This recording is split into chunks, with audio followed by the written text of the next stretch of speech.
Hello there. My name is Robert Foreman, as it was a couple of weeks ago. And today is the day that's between Good Friday and Easter. Easter is tomorrow. Yesterday was Good Friday.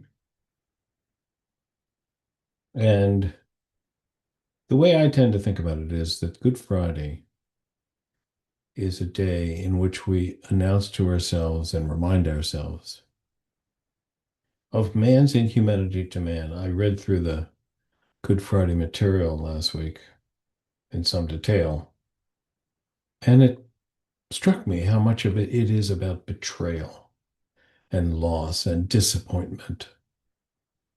Judas Iscariot betrays Jesus, a man that he had loved Jesus, and he betrays him. And we are announcing to ourselves that day of loss and betrayal. And it's a sad day.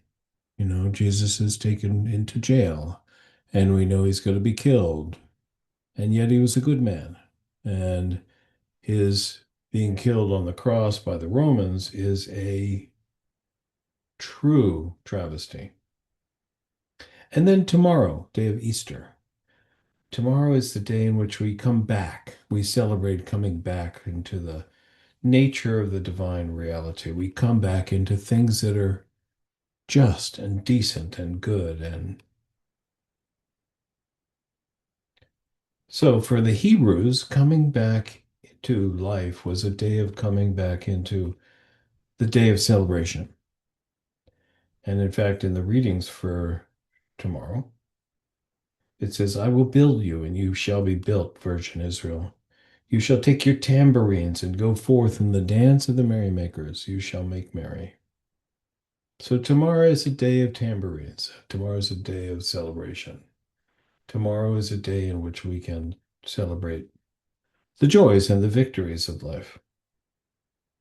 All right. Now, I want to look at the readings for today because what the Hebrews have done and what we have implied in these 2 days is the connection between righteous action, righteous behavior, and God's kingdom, living in God's kingdom. Here's the readings for tomorrow.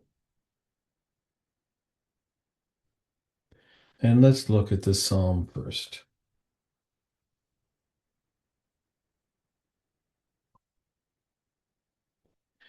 We have this connection here between righteousness, entering the gates of righteousness, and triumph and exaltation and victory and God's mercy, God's support of you. In other words, those who are righteous can enter the gates of God, the house of the Lord. And the way I tend to see this is that the house of the Lord has to do with mystical openness. I think that the mystical openness that we have, the mystical openness that we have, or that we have access to, is somehow the result of or connected with righteousness. So let's think a minute about what righteousness is. The word for righteous or righteousness is tzedakah. Tzedakah means, that's the Hebrew word, means acting in accordance with the standards of the divine. So what are they? And here we have, do we have them here? No. The standards of the divine have to do with moral action, acting right, especially with others, being in right relationship with others, following the rules of interpersonal behavior, following the rules of connection with other, following the divine course of things, we might want to say. And tzedakah is opposed to wickedness, we might say. Wickedness I've seen translated as grossly grossly selfish behavior. And in grossly selfish behavior, I'm off. I'm selfish. I'm hurting others. I do things that don't take others into account. And when we are acting in that wicked way, or that way that is not tzedakah, We are not respecting others. We are not acting in accordance with the nature of reality the way we've come to see it. We are, if you will, to use a more modern term, we are out of the divine flow. So then the question becomes, what is there about acting right that allows us to celebrate victory, to go into victory, to have God's support? Well, I think, and I said this in another one of these talks, when I'm grossly selfish, when I am really acting without thinking about others, without taking others into account, at some level, I am inwardly conflicted. I know at some level that I'm off. That's the way I like to put it to myself. I know at some level that I'm not acting according to the way where things are right. When I don't take others into account, I know that sooner or later it's going to come back to haunt me. I know that when I treat you poorly, you're going to treat me poorly. I know that when I treat you poorly, I'm feeling conflicted about it. I feel like I have not done right by you. And at some level, I know I'm off.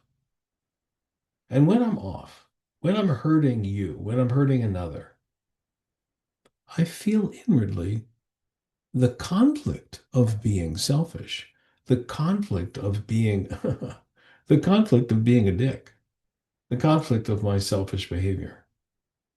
And that means that I am unable to allow myself to live effortlessly and to live without any inner conflict. It's a brilliant insight that the Hebrews had.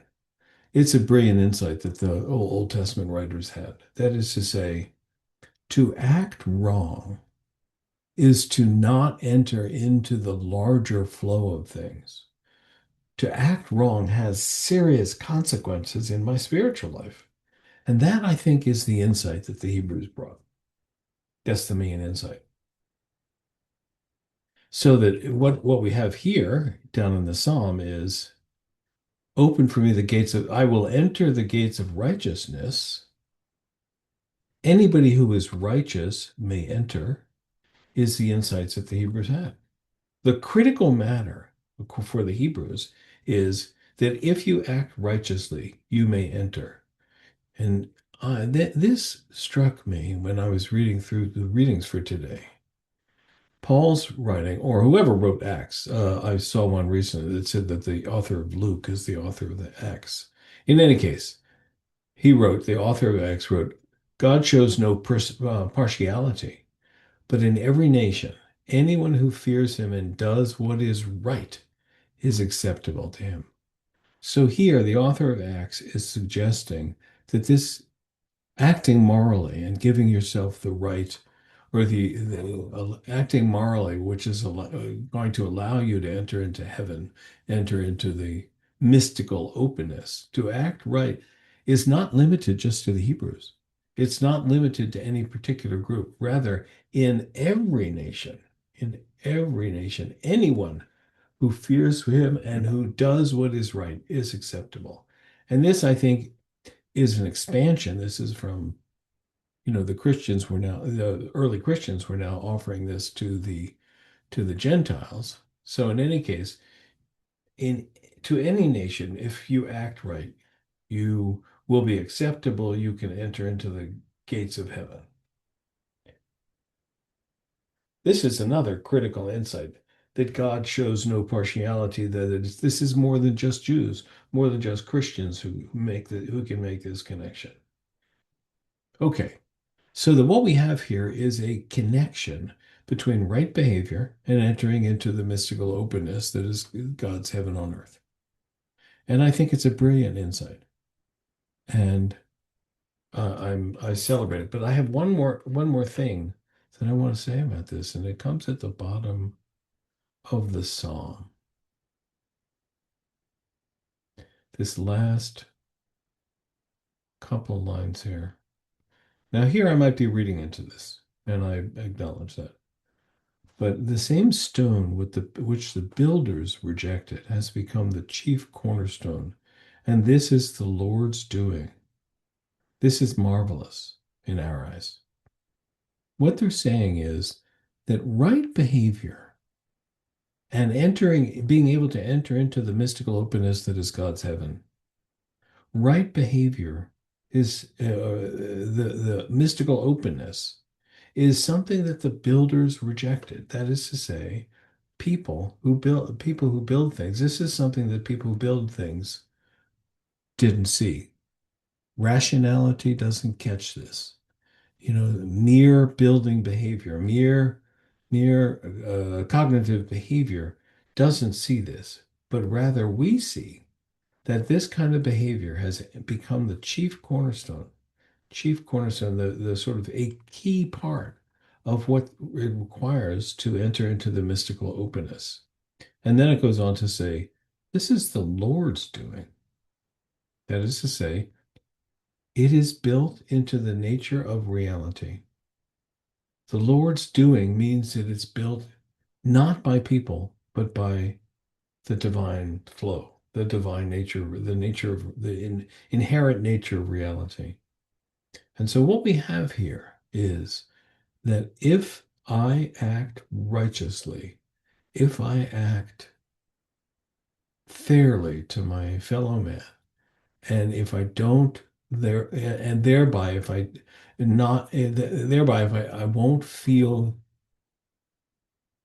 the conflict, the inner conflict that I know I have in myself, and I won't feel the conflict that I've created with you, I will be able to enter into the divine energy, enter into the gates of heaven, enter through the gates of heaven.